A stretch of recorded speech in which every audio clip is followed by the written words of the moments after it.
ada beberapa hal yang ingin saya sampaikan, ada beberapa hal yang ingin saya sharing untuk saya dan untuk keluarga saya, supaya kita tetap mampu untuk beramal walaupun kondisinya sedang dalam kondisi luar biasa semacam ini, supaya kita mengerti SOP yang harus dikerjakan ketika kita sedang mendapati wabah terjadi. Makanya Masya Allah, ini yang kemudian ingin saya sampaikan pada kesempatan ini, apa saja yang harusnya kita lakukan dan kita kerjakan ketika kita mendapati kondisi yang semacam ini. Saya menulis hampir ada 15 yang saya baca dari berbagai macam literatur, dan sebenarnya ini kajian-kajian ringan, tapi justru kadang-kadang kita karena tidak mendapatkan asupan ilmunya, kadang-kadang kita lupa bahwasanya kita harus mengerjakan itu, terutama ketika kita pada kondisi sedang mendapatkan wabah yang luar biasa. Yang pertama ya, kita harus memastikan bahwasanya seluruh amalan kita yang telah kita lakukan dan rutin kita kerjakan, istiqomah kita lakukan sebelum terjadinya wabah ini, sebelum kita diisolasi dari tempat ibadah, diisolasi dari tempat keramaian, pastikan betul bahwasanya sesungguhnya sesungguhnya pahala dari amalan itu tetap mengalir untuk kita.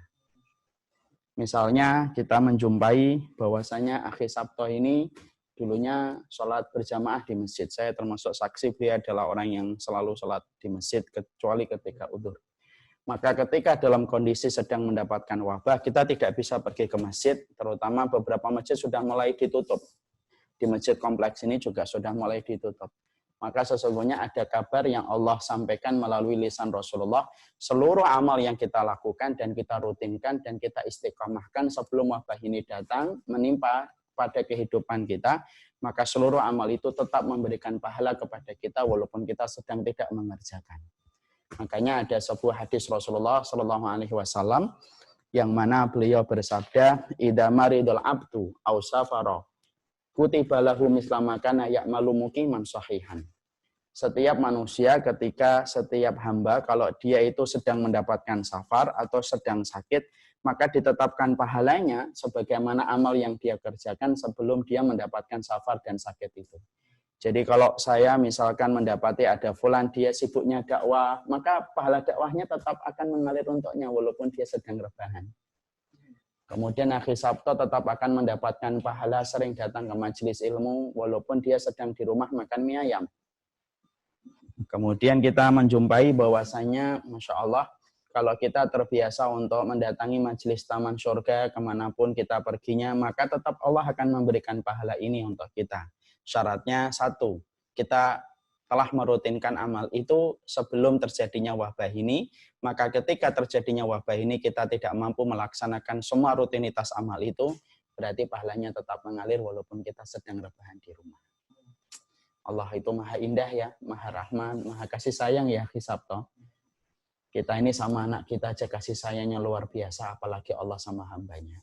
Jadi Allah kalau menutup satu pintu, Allah buka pintu-pintu yang lainnya. Oke, kita tidak bisa pergi ke masjid, tapi pahalamu sama. Kamu tetap mendapatkan pahala sebagaimana sholat berjamaah, karena sholat jamaah itulah yang kamu rutinkan sebelum terjadinya wabah ini. Saya sering datang ke kajian Ustadz, dari Bekasi ke Bintaro, dari Bintaro ke Bekasi. Jadi kalau saya ada dapetin Ustadz ngajar dari Bekasi ke Bintaro, justru saya dari Bintaro ke Bekasi. Misalkan ada orang kayak gitu ya. Maka sesungguhnya dia tetap mendapatkan pahala itu. Dan itu kabar gembira. Walaupun kita tetap sedih, kita tidak bisa untuk datang ke masjid, walaupun kita tidak bisa saling mungkin berjabat tangan, berpelukan. Saya itu kalau sama Akhi Sabto, Masya Allah. Beliau itu kalau sudah salaman sama saya itu susah melepaskan.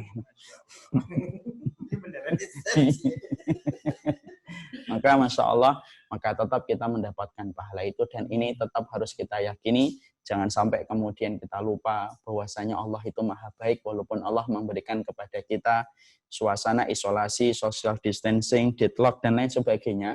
Tapi insya Allah bahwasanya Allah tetap memberikan kebaikan untuk kita. Allah kalau menutup satu pintu, Allah selalu buka pintu-pintu yang lainnya. Itu yang pertama. Bapak Dimas, Assalamualaikum. Waalaikumsalam warahmatullahi wabarakatuh. Ya, boleh langsung tanya. Dari mana nih, Pak? Dari Depok, Dimas. Assalamualaikum, Ustadz. Waalaikumsalam warahmatullahi wabarakatuh. Mas Dimas. Ustadz, saya mau nanya, di media sosial itu kan banyak ya bertebaran pernyataan tentang bahwa virus corona itu lebih buruk kematiannya dibanding AIDS. Dikarenakan cara dikuburnya, jenazah bukan hanya dimandikan dengan cara tayamum, juga dibungkus plastik kedap air. Lalu tadi juga ada Ustadz jelaskan, dan sebelumnya di webinar 1 juga saya telah mengikuti pengajian Ustadz, di mana yang terkena virus corona adalah syahid. Apakah ada hadis yang mendasarinya Ustadz tentang hal ini? Terima kasih Ustadz. Ya, Masya Allah. Ada sebuah hadis sahih, Mas Dimas ya. Ya, Dimas. Ya. Dari Depok. Al-mat'unu syahidun. Sesungguhnya orang yang mati terkena wabah taun itu dia mati syahid. Ya. Maka itu merupakan hadis sahih yang bisa kita pertanggungjawabkan insya Allah. Bagaimana dengan kondisi ketika bertebaran meme, flyer, bahwasanya orang yang meninggal ketika corona itu dikondisikan lebih buruk daripada AIDS, itu sebenarnya bukan masalah statusnya, tapi penanganannya. Kalau statusnya tentunya wabah corona, yang terkena wabah corona tidak sama dengan orang yang terkena AIDS, apalagi orang yang terkena AIDS disebabkan mungkin karena dosa zinanya. Tapi sebenarnya flyer itu kalau saya lebih rasional itu memahami flyer itu supaya umat ini mengambil sikap yang terbaik untuk berikhtiar menjaga dirinya dari corona. Mungkin sifat dari flyer-flyer yang bertebaran semacam itu. Supaya kemudian kita berhati-hati, tidak meremehkan, karena salah satu masifnya penyebaran virus ini itu disebabkan karena kita itu meremehkan dan melalaikan. Akhirnya terus berlanjut ini dan tidak akan selesai mata rantainya. Dan saya melihatnya sesungguhnya flyer itu, meme-meme itu sebenarnya bertujuan supaya memutuskan mata rantai, supaya orang yang masih meremehkan, mereka itu sadar bahwasanya meremehkan itu bukan tindakan yang tepat untuk memutuskan mata rantai wabah corona yang sekarang sudah masif di mana-mana. Wallah alam bisawab, mungkin begitu Mas Dimas. Tapi secara status, orang yang mati corona ya tentunya tidak sama dengan orang yang mati kena AIDS. Apabila orang yang terkena AIDS itu disebabkan dosa zinanya, tentunya beda. Karena orang yang meninggal dunia karena corona itu mereka mati syahid.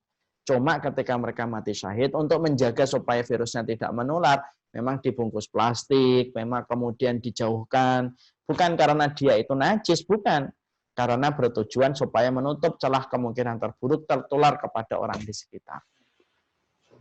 Warahmatullahi wabarakatuh. Waalaikumsalam. Jazakallah khair atas kesempatannya. Ya. Boleh langsung. Pertanyaannya adalah Dari jika siapa ini? dari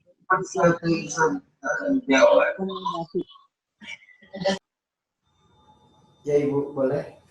ya, jika dalam kasus kematian seorang muslim akibat virus COVID-19 tidak memungkinkan untuk disolatkan langsung, apa bisa diganti dengan sholat gaib, dan bagaimana dengan keutamaan disolati oleh 40 orang soleh dan bertauhid, apa bisa dengan sholat gaib itu dapat keutamaannya?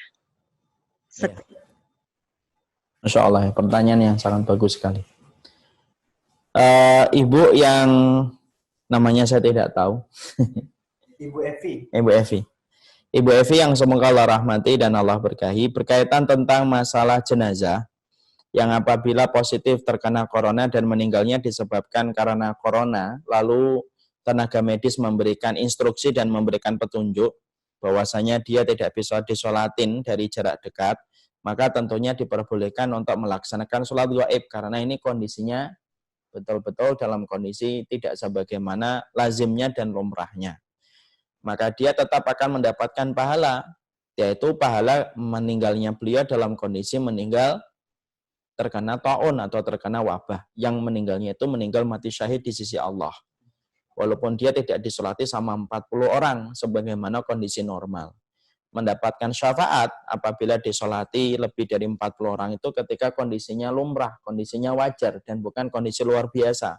Kalau dalam kondisi luar biasa semacam ini dan para tenaga medis sudah menyampaikan tidak bisa disolati dari jarak dekat, maka kita boleh mensolatinya dari sholat gaib, dan beliau tetap akan mendapatkan keutamaan, yaitu keutamaan orang yang meninggal mati disebabkan wabah maka meninggalnya adalah meninggal mati syahid di akhirat insyaallah. Wallahu a'lam bishawab. Assalamualaikum. Waalaikumsalam. Alhamdulillah, Ustaz. Iya. Ya, Adakah di tengah wabah ini ada Bapak ini, Bapak Nur Fadilah. Saya Fadil di Bekasi, Ustaz. Masya Allah Fadil. Ahlan. Ustaz, adakah batasan ini ya berinfak di tengah wabah ini? Adakah kita harus membatasi? Jadi selain dari kewajiban ya kita sebagai kepala keluarga, gitu. Kemudian juga kita kan harus perhitungan ya, apakah wabah ini selama sebulan atau mudah-mudahan sih lebih singkat gitu kan. Pertanyaannya, adakah batasan dalam berinfak, Ustaz? Karena Ada. ada, Ustaz. Ya, batasan kita di dalam kita berinfak tentunya tidak sampai semuanya dan tidak sampai terlalu bakhil, di tengah-tengah. Ya, sebagaimana yang kita baca sifat ibadur rahman, kalau mereka berinfak itu tidak semuanya mereka infakkan, tapi juga tidak terlalu pelit ketika mereka tidak mau berinfak. Yaitu adalah di tengah-tengah lah, itu yang paling baik ketika mereka berinfak. Kalau antum berinfak sembari antum menjaga kemungkinan buruk bahwasanya ini wabahnya mungkin panjang gitu. Naudzubillah min dzalik, tentunya kita tidak mengharapkan itu, maka kita boleh berinfak itu sesuai dengan kadar pertengahan dari kemampuan harta kita. Tapi insya Allah sedekah itu akan memberikan banyak kebaikan. Ya kan? Contohnya rumah dakwah ini, misalkan ada yang masih mau berinfak karena kita masih menanggung beban dana talangan, ya kan? Masya Allah kan, ini akan menjadi sebab kebaikan atas nama ibu kita yang sudah meninggal dunia. Maka itu juga bisa kita atasnamakan untuk menjadi sedekah bagi orang yang kita cintai. Teman namanya Herfansyah Adius.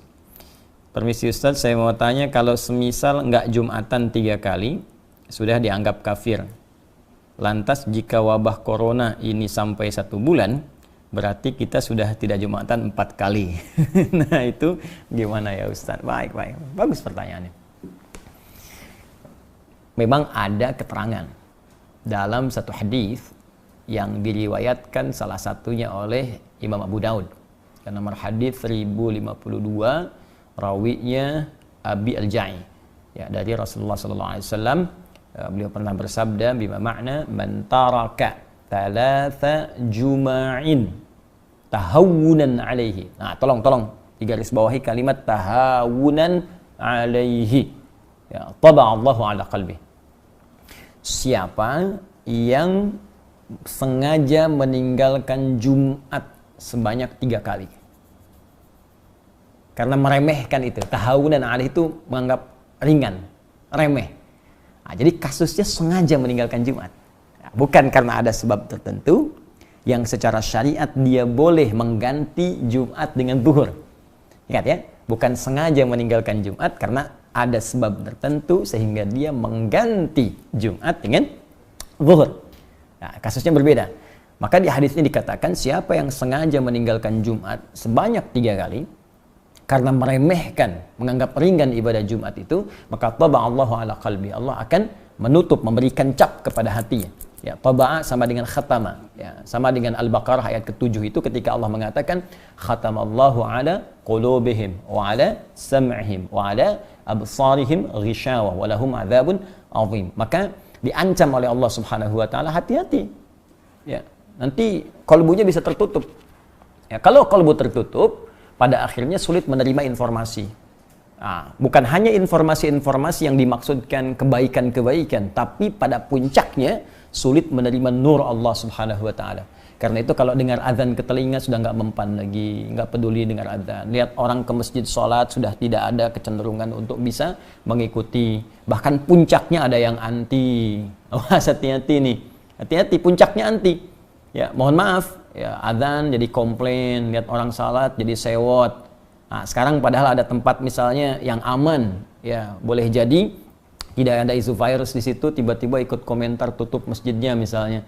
Nah, ini aneh nih, saat masjid buka Anda tidak ada, ya, saat masjid sekarang ada corona ramai Anda minta ditutup, padahal orangnya nggak pernah ke masjid misalnya. Nah, itu juga hal yang penting untuk kita dudukan dengan cara yang baik. Jadi yang dimaksud kondisi sekarang corona ini kondisi yang berbeda yang dimaksudkan hadis yang tadi.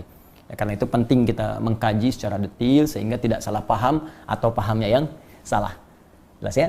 Nah, dalam konteks orang tidak bisa Jumat, nah, karena kekhawatiran diduga menyebarnya virus misalnya corona ini, ya apalagi misalnya mohon maaf di masjid-masjid simpangan, jalan, ya atau sekarang seperti Istiqlal, kan?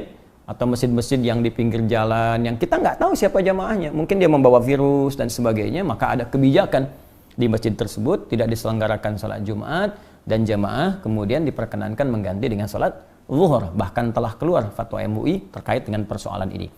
Maka di sini pernah saya sampaikan berlaku hadis Nabi. Ya, idza maridal abdu aw safar kutiba lahu mithla ma kana alaihi muqiman sahiha.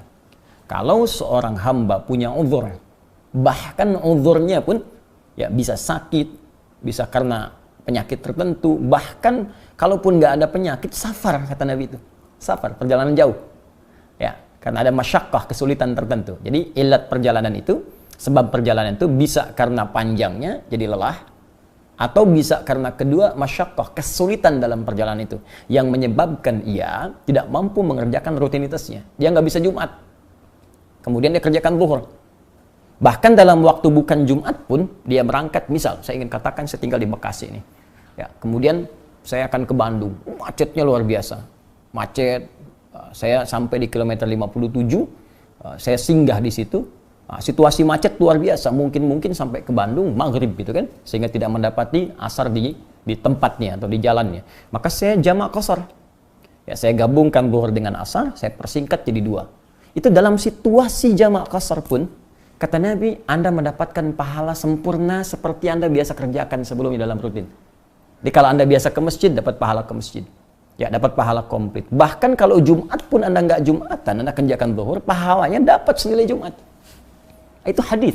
Nah, jadi ini pentingnya kita mengaji sehingga bisa menempatkan sesuatu sesuai dengan tempatnya. Jadi jangan sampai ada pembicaraan begini misal. Lebih baik saya berjuang ke masjid, kalau meninggal pun sedang syahid di masjid. Anda nggak bisa pastikan meninggal di mana. Ada poin. Hati-hati, kita nggak bisa pastikan. Jangan-jangan nanti Anda ke masjid meninggalnya di rumah. Dan ke rumah bawa virus misalnya. Virusnya menyebar pada keluarga, pada anak, pada istri. Ini lebih bahaya lagi. Jadi carrier Anda membawa nih, jadi agen pembawa virus kepada yang lain. Nah ini penting difikirkan di dalam konteks ini. Dan Nabi telah memberikan solusi. Ya, Nabi telah memberikan solusi tentang persoalan yang dimaksudkan. Wallahu ta'ala a'lam bis-shawab. Assalamualaikum warahmatullahi wabarakatuh. Assalamualaikum. Pertanyaan dari Mas Panji Adi Pranata. Ustadz, di tempat saya bekerja tidak diberlakukan work from home. Jadi kerja dari rumah. Jadi masih masuk kerja setiap hari. Dan saya selalu sholat berjamaah di masjid. Apalagi lokasi masjidnya ada di seberang kantor. Karena saya berpikiran, saya malu sama Allah ketika kita bisa pergi untuk bekerja mengejar duniawi, tetapi untuk pergi ke masjid nggak bisa. Padahal dari segi resiko sama, ya. Makanya saya masih ke masjid sampai dengan saat ini, kecuali memang sudah ada kebijakan untuk work from home. Mohon tanggapan Ustaz. Terima kasih. Waalaikumsalam. Assalamualaikum warahmatullahi wabarakatuh. Waalaikumsalam warahmatullahi wabarakatuh. Pertanyaan Anda sangat baik. Dan tentu bagian pertama, bekerja dari rumah, work from home, sekarang bahkan sudah diperintahkan oleh otoritas di negeri kita, pemerintahan kita, untuk bisa mengatur keseluruhan itu dan memprioritaskan bekerja dari rumah. Jadi kalau sudah diberikan arahan demikian, akan lebih baik kemudian para pengusaha-pengusaha, pekerja-pekerja itu bisa mengikuti instruksi dimaksud dan menyesuaikan dengan keadaan tempat kerjanya. Jadi mungkin yang bekerja di situ memang yang sifatnya memang harus tinggal misalnya di kantor, silahkan. Yang bisa dikerjakan di rumah. Ini saran saya yang pertama. Sehingga memudahkan setiap orang untuk bersinergi mengatasi wabah yang kita maksudkan saat ini, yaitu virus COVID-19. Dalam situasi syariatnya, tentang fikih ibadahnya, sebetulnya begini. Ya, jika di tempat itu, masjid yang tadi Anda sebutkan, seberang kantor, itu kan persimpangan jalan. Ya, jika di wilayah Anda bekerja itu sudah ada keterangan dari pemerintah setempat. Misal saya gambarkan sekarang Jakarta misalnya, ya, pusat ekonominya, pusat bisnis, pusat macam-macam di situ, kan sudah diberikan statement. Itu wilayah merah semua.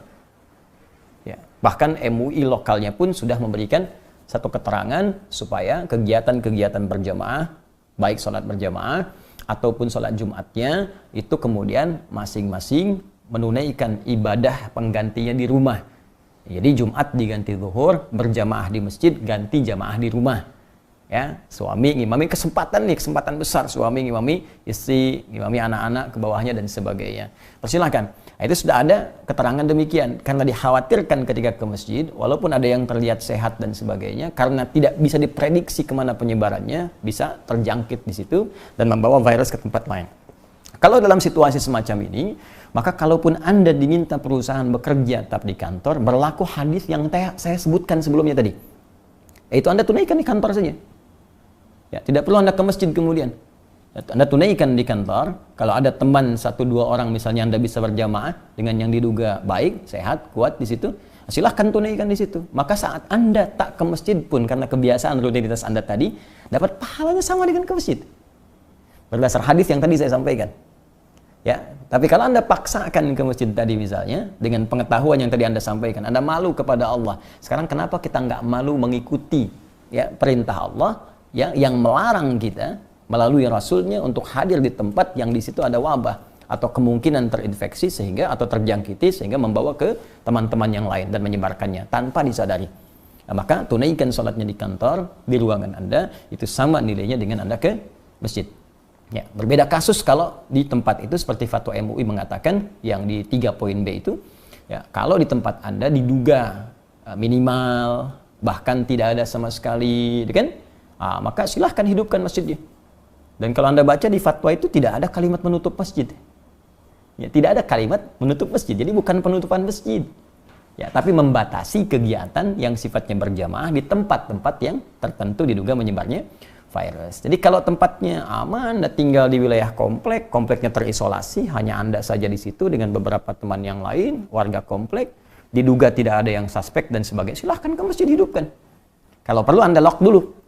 Ya, lockdown lokal, di lock yang luar-luar, jangan masuk ke komplek Anda. Anda di situ silahkan kumpul dan hidupkan masjidnya, hidupkan. Kalau kasusnya warga khawatir nih, saya misalnya nggak tahu siapa yang terkena, ya jangan ke masjid, selesai. Ya, sudah, Anda yang khawatir nggak usah ke masjid, Anda di rumah. Iya, tapi dalam situasi yang Anda merasa aman, silahkan Anda hidupkan. Kan sederhana sekali persoalannya. Ya, persoalannya sangat sederhana. Allahu ta'ala a'lam bissawab. Saya dari hamba Allah di Hong Kong, Bu, yang mau bertanya. Sekarang kan di sini bahkan sudah menyebar di negara lainnya tentang wabah virus corona di Cina yang mematikan, sudah banyak meninggal dan terjangkit. Apakah virus ini sudah ada di dalam Al-Quran, Bu, ya? Apakah ada doa khusus untuk wabah virus yang sampai saat ini belum diketemukan obat vaksinnya? Dan mohon doakan untuk kami semua yang ada di sini agar terhindar dari segala macam mara bahaya. Terima kasih, Bu, ya, doanya, Bu, ya. Baik. Istilah virus corona tidak ada disebutkan secara khusus dengan lafaz di dalam Al-Quran. Akan tapi ada isyarat-isyarat dari Al-Quran dan dari tentang ta'un, ya, tentang musibah-musibah mendadak, ya, naibah atau musibah-musibah mendadak ini banyak disebutkan dalam hadis Nabi dan sebagainya. Dan itu sebenarnya untuk peringatan bagi kita ahli iman. Jadi kalau ada musibah itu gini, kalau kita bermaksiat, banyak maksiat, nanti khawatir Allah akan turunkan musibah. Yang musibah itu termasuk kadang-kadang musibah yang tidak pernah terjadi kepada umat sebelumnya. Termasuk jika orang kalau sudah zina tersebar di mana-mana, akan turun musibah yang tidak pernah Allah turunkan sebelumnya. Itu ada isyarat yang banyak baik dalam hadis-hadis atau yang lainnya. Yang jelas itu musibah. Hanya kita menyikapi musibah itu seperti apa sih? Gitu loh. Musibah tidak serta-merta sebuah kehinaan. Musibah tidak serta-merta sebuah kehinaan. Tapi bisa jadi Allah ingin mengangkat derajat orang yang dengan musibah. Maka musibah yang ada di Cina, ya kan? Apakah itu sebab kehinaan?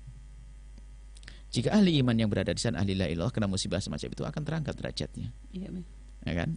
Kan ada umat Islam yang ada di sana yang kena, kan? Jika ada yang kena, adalah itu sebuah kemuliaan. Tapi jika musibah ditimpakan oleh Allah kepada orang yang tidak beriman, yang membuat keonaran di muka bumi, itu muqaddimah musibah sebelum musibah. Jadi zatnya musibah itu sendiri dari Allah bisa menjadi pengangkatan derajat bagi ahli iman, bisa jadi sebagai hukuman untuk orang yang tidak beriman. Tapi kita sebagai orang beriman, kalau ada musibah, pertama minta perlindungan dari Allah agar dijauhkan dari musibah. Biarpun kita tahu kalau sudah Allah jatuhkan nggak akan luput, tetap akan jatuh. Tapi berdoa itu sendiri kan ada nilainya di hadapan Allah. kita minta dijauhkan dari Allah, jauhkan dari hukuman Allah Subhanahu wa taala. Dan minta dijauhkan oleh Allah tidak cukup dengan doa. Menghindari dong sebab-sebab Allah turunkan musibah, menghindari maksiat dan seterusnya. Banyak istighfar dan amalannya banyak istighfar. Dengan istighfar Allah akan ampuni dosa kita, dan jika Allah akan menghukum karena dosa, karena sudah diampuni nggak akan dihukum, turunkan dosa apa hukuman itu. Baik seperti itu. Jadi kita banyak memohon kepada Allah Subhanahu wa taala, menyesali. Nah, jika musibah itu ditimpakan kepada orang yang muslim beriman, maka kita husnudzon. Yang pertama adalah kalau Allah ingin mengangkat derajatnya, atau ingin mengampuni dosanya, atau ingin memberikan pahala yang berlipat-lipat nanti di akhirat. Jadi ini ajibtu min amril mu'mini an amrahu kullahu khair. Mengherankan bagiku urusan orang beriman, segala urusannya baik-baik saja. In asabatu sarra syakar, kalau mendapatkan kebaikan bersyukur, wa in asabatu dharra sabar. Kalau mendapatkan ketidakbaikan adalah bersabar, karena khairan lahu, ini adalah baik baginya. Artinya begini, kalau melihat musibah begitu, koreksilah untuk diri kita. Orang lain, orang tidak beriman, tidak ini, mereka dapat hukuman dari Allah atas kejahatannya mereka lakukan, atas dosa yang mereka. Tapi di sana kan ada orang yang beriman.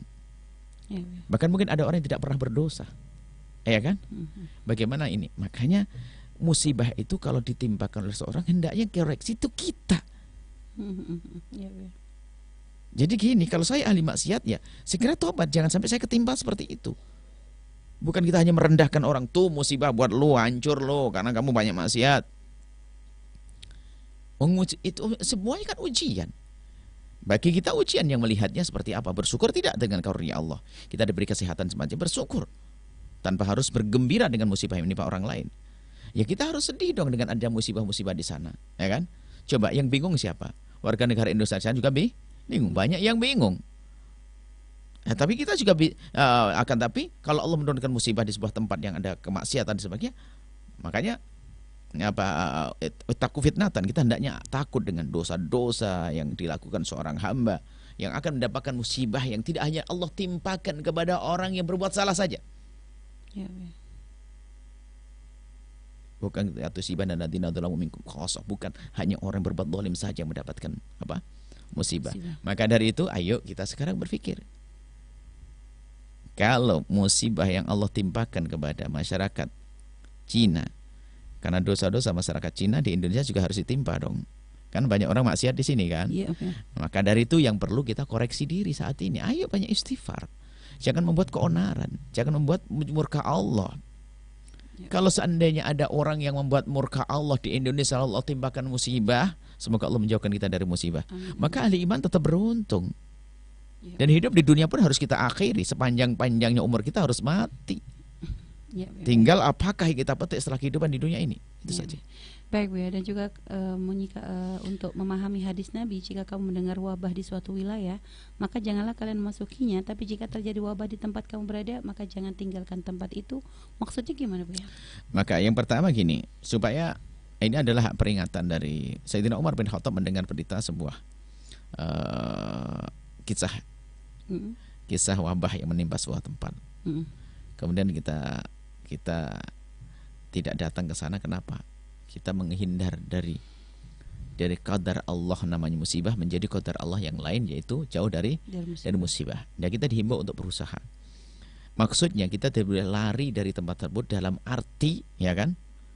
Dalam makna yang perlu dipahami dulu. Tetap kita berusaha, ya dianjurkan. Jadi kalau ada musibah yang datang kepada satu kamu tidak usah datang ke sana.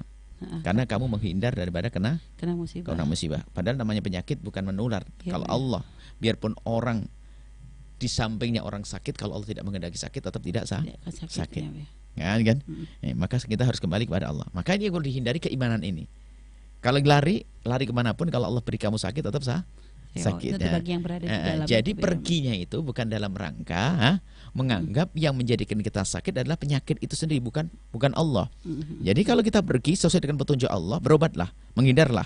Fas'alu ala dzikri in kuntum la ta'lamun, kan begitu. Yang enggak boleh itu imannya ini. Di sini ada penyakit, nanti penyakitnya nular ke saya. Tidak meyakini bahasanya yang menularkan, yang menjadikan nular adalah Allah. Itu enggak boleh. Coba biarpun pergi ya, dia meninggalkan Wuhan, meninggalkan Wuhan, menghindar dari corona. Bisa saja masuk negeri mana, masuk ke Namuntaber, ayo sama aja. Mati juga.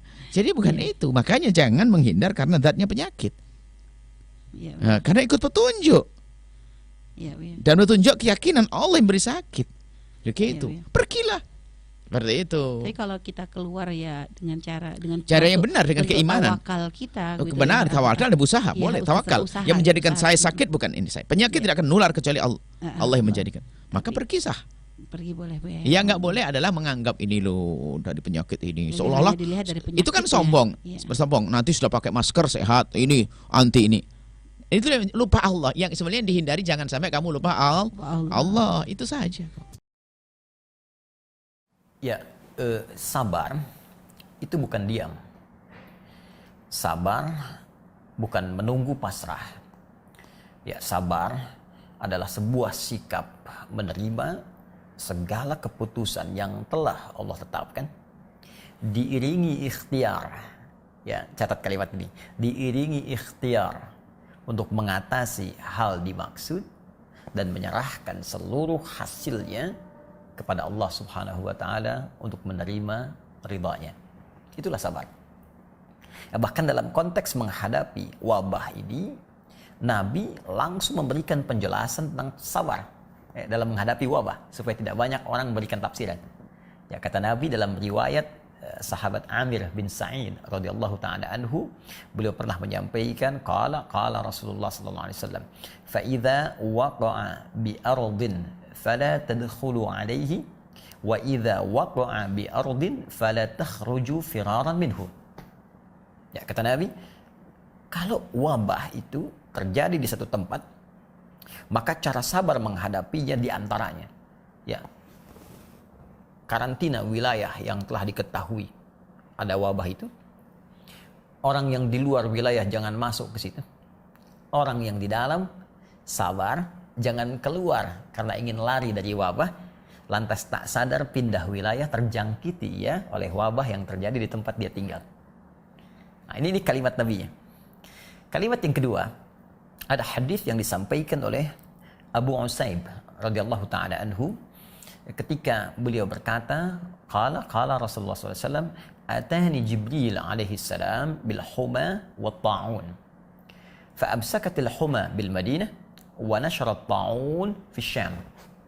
Ya, kata Nabi, Jibril mendatangiku menginfokan bahwa umat Muhammad SAW akan diuji dengan demam dan wabah. Dan nanti banyak yang wafat ya dalam kondisi itu. Ya, demam akan terjadi di Madinah dan wabah akan menyebar di Syam. Ya, Syam sekarang ada 4 wilayah, 4 negara. Ya, Lebanon, kemudian Palestina, Jordania, ada Syria. 8 tahun setelah Nabi wafat, tahun 18 Hijrah, tepatnya ketika Khalifah Umar bin Khattab radhiyallahu taala anhu memimpin, ya, dan wilayah Islam sudah meluas. Ya, base-nya, ibu kotanya ada di Madinah, tapi luasnya wilayah menjangkau sampai ke wilayah Syam. Dan terjadi wabah di Syam. Benar apa yang disampaikan Nabi. Nah, terjadilah kemudian wabah itu di Syam. Dan bagaimana kemudian cara sahabat menangani itu semua dalam mempraktikkan petunjuk Nabi SAW. Ini yang sangat menarik. Nabi memberikan petunjuk saat beliau hidup, ya, tentang karantina, ya, tentang bersabar, tentang macam-macam. Itu dipraktikkan oleh Umar.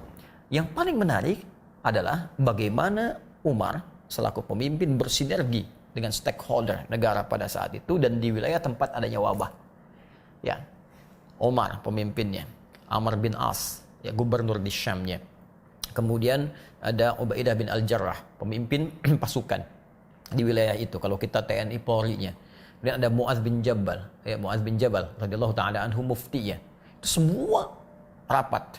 Ya, Abdurrahman bin Auf, ya, sebagai orang yang tahu informasi dari Nabi, ya, tentang hadis-hadis Nabi terkait wabah. Rapat semuanya. Ya, bagaimana menyusun tim? Ya, kalau sekarang gugus, ya, petugas khusus menangani hal tertentu. Ya, didudukkan, didiskusikan, dibuat sebuah sistem, datanya kemudian dibahas bersama-sama, diselesaikan bareng-bareng. Ya, sampai Amr bin As radhiyallahu taala anhu pernah disampaikan, ya, ada riwayat yang sampai dari Amr bin As radhiyallahu taala anhu menerjemahkan kalimat Nabi tadi dengan memberikan instruksi langsung kepada masyarakat. Ya, kata Amr bin As radhiyallahu taala anhu, fatafarraqu fi syu'ab, ya, wa fil audiyah. Ya, kata Amr bin As radhiyallahu taala anhu, ayo buat social distancing, menyebar. Ya, ini wabah ini seperti api. Ya, kalau kita menyatu, maka terkena semuanya, menjalar cepatnya seperti api, tersambar-sambar.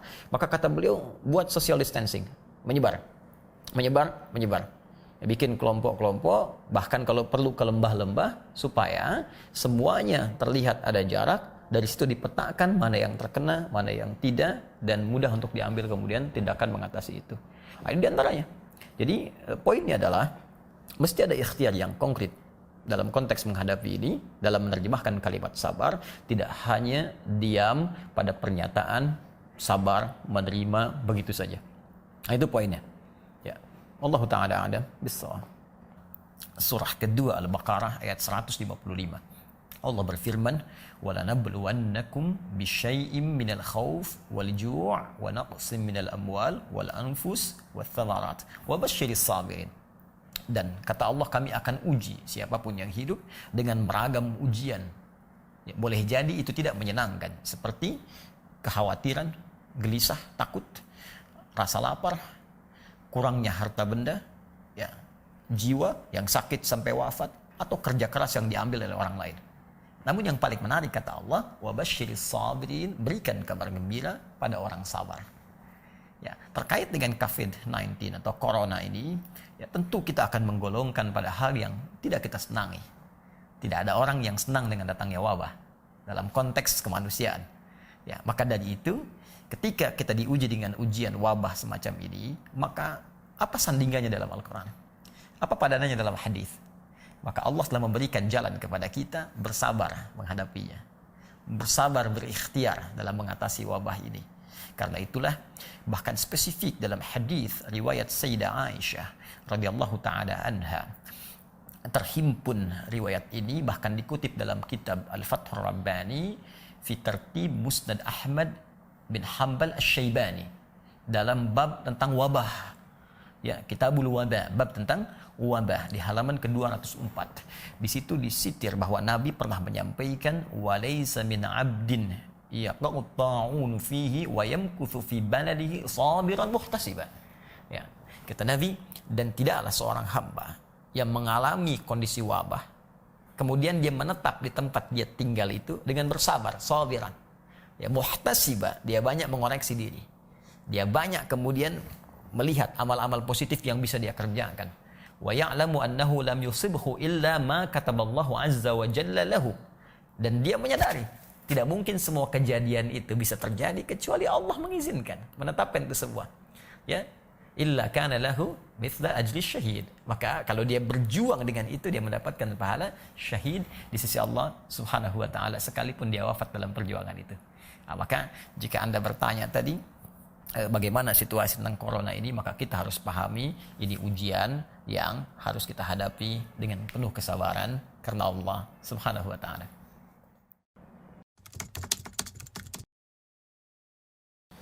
Baik, cara konkret berikhtiar kalau kita mengambil dari kalimat tadi yang telah kita bahas, pertama mesti ada sinergi.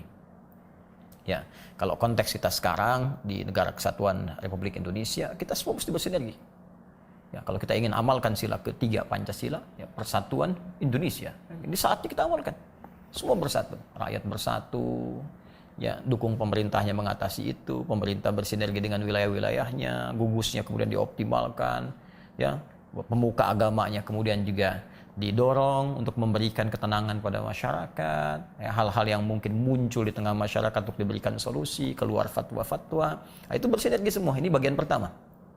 Jadi kalau kita tidak bersinergi, maka yang terjadi nanti adalah kesulitan mengatasinya. Alih-alih kita katakan kekacauan misalnya. Ya, Anda bisa bayangkan kalau dalam situasi yang tengah kita mengatasi wabah masih ada yang bikin hoax, kan? Masih ada yang saling mencela, ya, masih ada yang saling ingin menikam dan sebagainya. Bagaimana kalau kita bisa mengatasi hal yang besar sementara yang kecil-kecil pun tak bisa kita atasi? Maka ini yang bagian yang pertama, kita harus bersatu. Ya, bersatu, semua hal yang bisa kita kerjakan secara positif kita lakukan. Yang punya harta berlebih, ya jangan cuma dipamer-pamerkan saja, ya jangan cuma ditampil-tampilkan. Ini saatnya kita berbuat sesuatu untuk negara.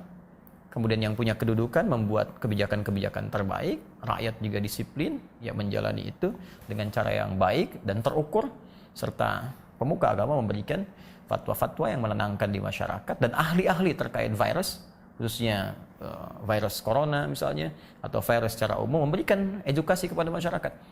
Ya, bahwa ini virus ini begini, ini seperti ini, strukturnya begini, penyebaran seperti ini, supaya pengetahuan merata di kalangan masyarakat dan bisa mengambil sikap yang terbaik. Saya kira seperti itu. Bapak Ibu yang dimuliakan Allah Subhanahu wa taala. Ada himbauan dari Majelis Ulama Indonesia untuk mencegah virus corona supaya kita banyak-banyak berwudu dan baca kunut. Kok Ustadz Somad nggak ada nyebut yang 4 tadi? Pertama, tobat nasuha. Yang kedua, solawat. Yang ketiga, sedekah. Yang keempat, amar ma'ruf nahi mungkar. Kok nggak sama dengan MUI, Ustadz? Berwudu. Tadi kan kita bahas sholat taubat. Mungkinkah orang sholat taubat nggak pakai wudu? Jelas? Jadi jangan nanti katakan Abdul Somad melawan MUI. Orang saya anggota Komisi Fatwa MUI Provinsi Riau. Lalu kemudian tentang kunut. Kunut ada namanya kunut witir, ada namanya kunut subuh, ada namanya kunut nazilah. Nazilah untuk menolak bala selama 1 bulan. Nabi baca kunut nazilah untuk menolak, angkat tangan. Kunutnya panjang. Allahumma dafa'anna al-ghala wal waba wal fahsya wal riba wal zina ma dhahara minha wa ma batan. Ketika membaca doa kunut itu, jamaah semuanya menangis di belakang supaya jauh dari segala malapetaka, bencana, musibah. Di tempat kita jamaah menangis juga karena kunutnya terlalu panjang. Makmum di belakang, kapan ini sujudnya? Bapak Ibu yang dimuliakan Allah Subhanahu wa taala. Ustadz Somad mau nanya nih, bagaimana kita bisa membedakan musibah, cobaan, bencana, atau azab? Seperti ujian dosen.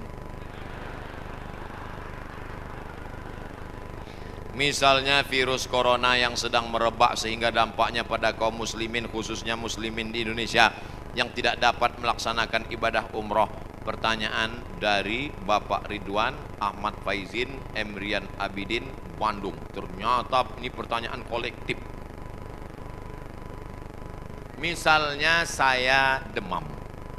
Dari mana saya bisa membedakan demam saya itu menghapus dosa, atau demam laknat, atau demam ujian iman, atau demam itu dari mana saya bisa tahu? Oh, kalau demamnya cuman 36 derajat Celcius itu menghapus dosa. Kalau 40 derajat itu laknat. Kalau 100 derajat kebakaran. Di mana kita bisa tahu? Tidak ada yang bisa membedakannya kecuali introspeksi diri. 1. La yusibul mu'min min nasabin wala wasabin wala saqamin wala syaukin yastakuha. Kalau ada orang yang kena susah hati, gundah gulana, sakit, duri menusuk tapak kaki, keluar dari rumah lupa pakai sendal, melangkah, duri menusuk tapak kaki, illa kafarallahu anhu biha sayyi'atuh, maka dengan itu sebenarnya Allah ingin membersihkannya dari dosa. Makanya kita selalu husnuzan. Ana dalam hadis kursi apa kata Allah? Ana inda husni zanni abdi bi. Aku menurut prasangka hambaku kepadaku. Maka kalau kita kena penyakit, yang pertama husnuzan pada Allah, bahwa sebenarnya Allah ingin membersihkan kita dari dosa. Yang kedua, saya nggak ada dosa Pak Ustaz. Apa dosa saya? Saya nggak pernah minum khamar, saya nggak pernah sabu-sabu, saya nggak pernah berzina, saya nggak pernah pakai narkoba. Dosamu adalah ketika kau merasa bahwa kau tidak berdosa. Itulah dosa. Dosamu adalah ketika engkau sehat tapi tak kau pakai mensyukuri nikmat Allah. Itulah dosa. Maka siapa yang berkata saya tidak pernah silap, saya tidak pernah salah, saat itu dia sedang silap dan salah. Al-insan mahallul khata' wan nisyan. Manusia tempatnya silap, lupa dan salah. Yang kedua, ketika kita sakit, sebenarnya Allah ingin mengangkat derajat kita, karena sebetulnya amal kita tidak cukup. Kita sudah ditempatkan di tempat surga Jannatul Firdaus, tapi ketika malaikat ditanya, sudah cukupkah amalnya? Belum. Beri dia ujian supaya amalnya mencukupkan dia dengan amal sabar. Ada amal yang lebih tinggi dari tahajud, lebih hebat daripada jihad. Apa dia? Innama yuwaffas sabiruna ajrahum bighairi hisab. Amal sabar menerima musibah, tidak caci maki, sumpah serapah. Yang ketiga, bisa jadi laknat Allah. La ta'murunna bil ma'ruf, mestinya kau tolong saudaramu yang ada di Uighur, mestinya kau bantu saudaramu yang sedang teraniaya di India, tapi mulutmu diam, kau tak mau menolong. Ketika musibah dikirimkan Allah dalam bentuk bencana, ternyata yang kena bukan yang jahat-jahat saja, yang baik-baik pun ikut juga kena, maka tidak ada cara lain kecuali mohon ampun, minta ampun, taubat, nasuha kepada Allah Subhanahu wa ta'ala. Oleh sebab itu maka yang bisa membedakannya hanya Allah, dan kita hanya berhusnuzon kepada Allah Subhanahu wa ta'ala. InsyaAllah doa kita bersama di akhir majelis nanti menjauhkan dari segala malapetaka, bencana dan musibah. Lan tamuta nafsun, orang tidak akan mati qabla an tastakmil rizqaha wa ajalaha. Orang tidak akan mati sebelum ajalnya penuh, sebelum rezekinya penuh. Kalau ada orang mati, itu bukan karena ditabrak, bukan karena jatuh, bukan karena virus, tapi karena ajalnya dan rezekinya sudah penuh. Itu harus diyakini. La haula wala quwata illa billah. Tapi tetap harus ada usaha. Jangan pulang dari sini yang anak-anak muda langsung pakai motor, nggak pakai rem lagi. Tangkap sama polisi. Kenapa kamu lewat lampu merah nerobos? Lan tamuta nafsun qabla an tastakmil rizqaha wa ajalaha. Orang tidak akan mati sebelum rezekinya penuh dan ajalnya penuh. Kata Pak Polisi, saya juga hadir ceramah tadi.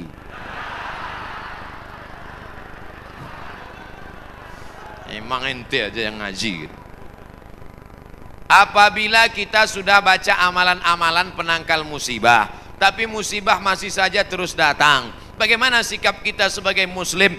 Man lam yardha bi qada'i, siapa yang tidak ridha menerima takdirku, walam yasbir bi bala'i, siapa yang tidak sabar menerima ujianku, falyatlub rabban siwaya, carilah Tuhan selain aku.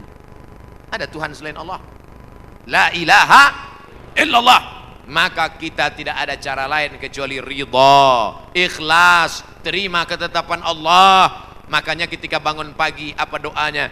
Raditu billahi rabba, aku ridha menerima Allah sebagai Rabb.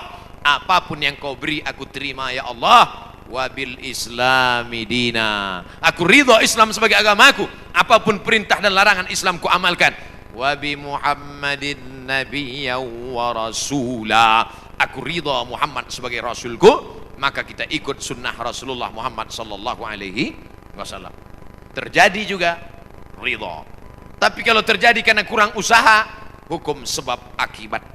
Sudah disimpan uang di dalam dompet, dompetnya dikunci, dompetnya dalam laci, lacinya dikunci, lacinya dalam lemari, lemarinya dikunci, lemarinya dalam kamar, kamarnya dikunci, kamarnya dalam rumah, rumahnya dikunci, rumahnya dalam komplek, kompleknya dikunci, hilang juga. Terus mau ngamuk. Tidak ada cara lain kecuali ridha kepada Allah. Tapi kalau punya sepeda motor nggak dikunci, malah berhenti, mesinnya hidup, kuncinya diletakkan, terus sibuk beli ngobrol, beli kangkung 2 ikat, ngobrolnya 2 jam. Ketika dilihat hilang. Terus ketika hilang suaminya nanya, mana motor kita? Ridho mas. Itu bukan ridho, goblok. Mohon maaf saya keceplos. Oleh sebab itu maka tetap ada Ahlus Sunnah wal Jamaah mengajarkan kita ada namanya al-kasbu wal ikhtiar. Bahasa kitanya namanya usaha. Kalau pemerintah menyuruh pakai masker, usaha. Jangan tidak ikut. Suruh cuci tangan sering. Sebetulnya kita nggak perlu belajar masalah cuci tangan. Ada nggak ada virus kita tetap cuci tangan, betul? Subuh cuci tangan, zuhur cuci tangan, asar cuci tangan, maghrib cuci tangan, isya cuci tangan, tahajud cuci tangan, witir cuci tangan, duha cuci tangan. Orang Islam paling sering cuci tangan. Makanya saya heran kalau sampai anak-anak kita diajarkan, mama siapkan gayung sama sabun. Untuk apa nak? Hari cuci tangan internasional. Loh, kita nggak perlu diajari cuci tangan. Nanti takutnya 20 tahun akan datang ada lagi namanya hari cebok nasional. Dari 14 abad yang lalu kita sudah bersih, betul? Tidak akan ada bakteri bersarang di ujung-ujung jari kita karena kita paling sering cuci tangan. Tidak akan ada bakteri yang bersarang di ujung kuku kita karena kita paling potong kuku hari Jumat. Kalau seminggu tak akan mungkin kukunya panjang. Makanya Nabi berkata, azfaraka, kukumu kenapa panjang? Inna syaitana yaqudu ma tala minha. Setan duduk di kuku yang panjang. Makanya pertama yang dijaga dalam Islam adalah kebersihan. Kuman datang, binatang dipotong. Setelah dipotong darahnya keluar karena ternyata bakteri ada di dalam darah. Setelah darahnya keluar, dipotong-potong, dicuci sampai 4 kali. Ibu, saya tidak punya saudara perempuan, waktu masih kecil di rumah, bantu ibu di rumah, jadi suruh cuci. Selamat, cuci daging, saya cuci. Kalau ayam 2 kali, kalau kambing 4 kali. Kenapa gitu, Mak? Ayam kakinya 2, kambing kakinya 4. Saya nggak tahu anak kecil. Sekarang saya baru tahu, ternyata ayam dagingnya putih, darahnya nggak banyak, 2 kali sudah bersih. Tapi kambing sekali masih merah, 2 kali masih merah, 3 kali agak pucat, 4 kali bersih. Setelah itu baru dimasukkan, dibuang airnya, disolawatkan, baru dimasak. Mereka tidak, kambing tidak dipotong, kambing matinya di stunning. Ada pistol, tapi pelurunya nggak keluar, ditahan. Itu skalanya 8, ditembakkan ke kening sapi, tembak ke kening sapi, sapinya mati, darahnya nggak keluar. Kalau sampai 8 mati, tapi kalau 7 bodoh aja. Itu sapi-sapi dari Australia yang datang ke tempat kita yang liar seperti banteng, itu ditembak otaknya skala stunning 7. Bodoh. Ibu kalau ada bapak yang liar, tembak skala 7. Mas, mama mau pergi arisan, pel lantai, mandikan anak dan papa. Nah itu udah kena stunning. Jangan diamal. Tidak dipotong, hanya stunning 8 skala, akhirnya sapi tumbang, darahnya masih dalam daging, bercampur dengan darah bakteri penyakit, dipotong-potong, diletakkan di atas api yang tidak terlalu matang, bolak-balik, nggak dicuci, darah nggak keluar, masuk ke dalam roti, dicampur, dimakan, barbecue. Habis dimakan, kena penyakit, medco, ko sapi, gila, medco sapi gila. Sapi aja yang halal bisa menjadi penyakit, apalagi yang dimakan kelelawar, Batman. Maka kita disuruh kulu, makanlah. Tapi yang dimakan itu apa? Min thayyibat. Thayyib artinya baik, baik. Dulu thayyib baik-baik, sekarang thayyib nggak pulang-pulang. Mohon maaf Pak Thayyib nyantur sini. Masya Allah, tabarakallah. Yang pertama, kalau sudah terjadi wabah yang merata seperti ini, kita sebagai umat Islam harus menjadi ummatan wasata, umat yang berada di tengah-tengah. Kita tidak menganggap berlebihan sehingga kita jadi paranoid dan ketakutan yang berlebihan seakan-akan sudah tidak ada solusinya, dan su'udon dan curiga kepada semua orang di sana sini. Kemudian yang kedua adalah kita berlebih-lebihan dalam arti kata terlalu menganggap remeh. Ini juga tidak boleh. Ya, sehingga akhirnya nggak apa-apa, semuanya sudah nggak apa-apa, seakan-akan dia tidak akan kena masalah. Padahal sebenarnya pernah ada sahabat yang datang kepada Nabi SAW lalu mengatakan, ya Rasulullah, apakah kita harus berobat atau kita bertawakal kepada Allah saja? Kata Nabi SAW, berobat oleh hamba-hamba Allah. Gitu kan? Ada riwayat lain sahabat yang mengatakan, ya Rasulullah, apakah kita kalau berobat berarti kita lari dari takdir Allah? Kata Nabi SAW, justru berobatmu itu bagian dari takdir Allah. Jadi memang kita harus punya sebagai muslim solusi dari masalah yang sedang kita hadapi. Seperti itulah.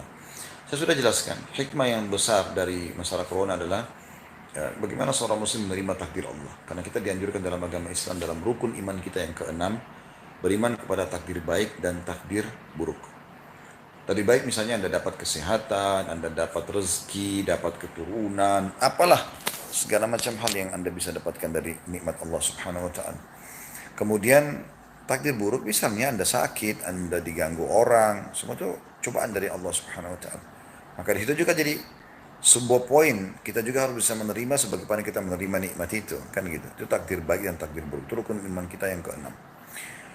Maka dengan kejadian ini kita menunjukkan kepada Allah Subhanahu wa taala, kita menerima ini, keputusan Allah ini, sebagaimana kita menerima juga pada saat Allah berikan kita kesehatan, Allah berikan kita sekian tahun kenikmatan yang luar biasa. Dengan yakin bahwasanya Allah SWT telah berfirman, fa inna ma'al usri yusra, inna ma'al usri yusra. Di setiap kesulitan ada kemudahan, di setiap kesulitan pasti ada kemudahan. Juga sabda Nabi SAW, Allah tidak mungkin menurunkan sebuah penyakit kecuali Allah ikutkan bersamanya kesembuhannya. Jadi pasti akan ada. Apalagi virus corona memang betul menyebar sana sini dengan sangat cepat, tetapi poin penting, korban meninggal lebih kecil daripada orang yang sembuh. Artinya orang yang sembuh itu lebih banyak. Orang yang divonis pun kena itu belum tentu langsung kronis seperti itu. Maka kita punya banyak ikhtiar dalam agama Islam. Nah, di antara ikhtiar kita adalah kita berzikir, kita berdoa. Sudah saya jelaskan kemarin panjang lebar tentang manfaat zikir, manfaat doa. Ya, bagaimana Allah berfirman dalam Al-Quran, A'udzubillahi minasyaitonir fadhkuruni adzkurkum. Ingatlah selalu kepada aku akan ingat kepada kalian. Kita berdoa, kata Nabi SAW, la yaruddul qada illa doa. Tidak ada yang bisa menolak takdir kecuali doa. Kemudian juga kita coba lebih jauh daripada itu tentunya dengan kita sholat, ya. Dikatakan Nabi SAW itu kalau sedang menghadapi masalah, maka beliau, masalah apapun ya, yang beliau anggap berat, maka beliau langsung sholat. Mungkin Anda bertanya, sholat apa itu? Ya, Anda bisa sholat wajib kalau masuk waktunya, atau Anda bisa sholat tahajud kalau di waktu malam, atau Anda bisa sholat duha di waktu duha. Tapi juga ada sholat mutlak. Dalam arti kata Anda berwudu, kemudian Anda coba wudu itu Anda sholat, dalam arti kata wudu niat sholat mendekatkan diri kepada Allah SWT. Mutlak. Maka itu juga dibolehkan. Kemudian juga bertaubat, karena Umar bin Khattab lalu mengatakan bala atau wabah tidak akan datang, kayak wabah kita begini ya, yang merata tidak akan datang kecuali, tidak akan diturunkan oleh Allah kecuali karena dosa, dan tidak akan diangkat kecuali dengan taubat. Kemudian juga sudah kita jelaskan solusinya adalah dengan isolasi. Kita dilarang mendatangi tempat yang sedang ada wabah. Kalaupun kita sedang ada di satu lokasi itu, jangan kita keluar. Dan bagi seorang muslim yang terkena wabah dan dia meninggal dalam kondisi dia sabar, kata Nabi SAW, sabiran, dia sabar, dan dia yakin tidak akan tertimpa kecuali dengan hikmah dan izin Allah SWT, kecuali akan diberikan pahala mati syahid. Ya, seperti itulah. Kemudian juga Nabi SAW mengatakan, kalau kalian dengarkan taun di sebuah lokasi wabah, maka jangan kalian datang, dan kalau kalian sedang di dalam, jangan kalian keluar. Dan ini menjalankan hadis Nabi SAW yang lain, la darar wa la dirar. Tidak boleh membahayakan, tidak boleh juga dibahayakan. Seperti itulah. Paling tidak kita jangan jadi penyebab orang lain terkena. Ya, sebenarnya masalah corona ini, kalau yang lebih sederhananya adalah setiap hari kita bisa alami. Walaupun tidak ada corona ini, misalnya, dan insya Allah Allah angkat permasalahan ini. Flu misalnya. Sebenarnya memang orang flu pun batuk selain corona yang biasa saja normal, tapi dia juga pakai masker, tutup. Kemudian juga dia menjaga supaya jangan, maaf, ingusnya itu main sembarangan dia pegang, kalau dia salaman sama orang, mungkin orang lain setelah salaman pegang hidungnya, dia langsung tertular, gitu kan? Karena tidak akan mungkin ada penularan tiba-tiba tanpa sebab. Nah, gitu. Ini penting, karena Nabi SAW pernah pada saat meletakkan, ada sahabat yang mau menggabungkan antara unta yang sakit dengan unta yang sehat. Maka Nabi SAW mengatakan, jangan kalian gabungkan antara unta yang sakit dengan unta yang sehat, agar jangan menular. Seperti itulah, itu berarti isolasi kan, ada isolasinya di situ. Atau kita lockdown sekarang, kan? Seperti itu. Tentang sikap terhadap wabah penyakit, bil khusus yang sedang terjadi, corona sekarang. Apa sikap kita? Bagaimana sikap kita terhadap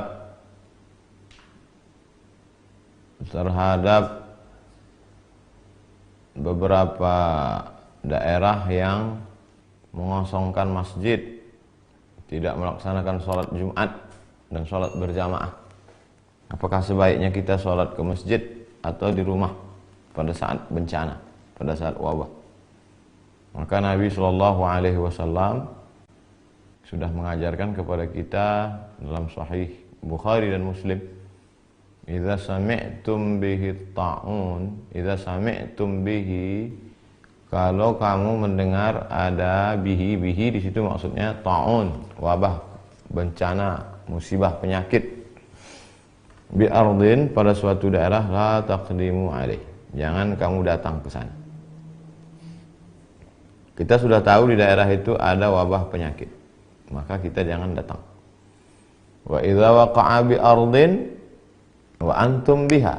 Kalau kamu berada di suatu tempat dan di situ ada wabah penyakit, fala takhruju firaran minhu, maka jangan keluar dari daerah itu. Ini kan yang dilakukan oleh beberapa negara sekarang. Italia misalnya.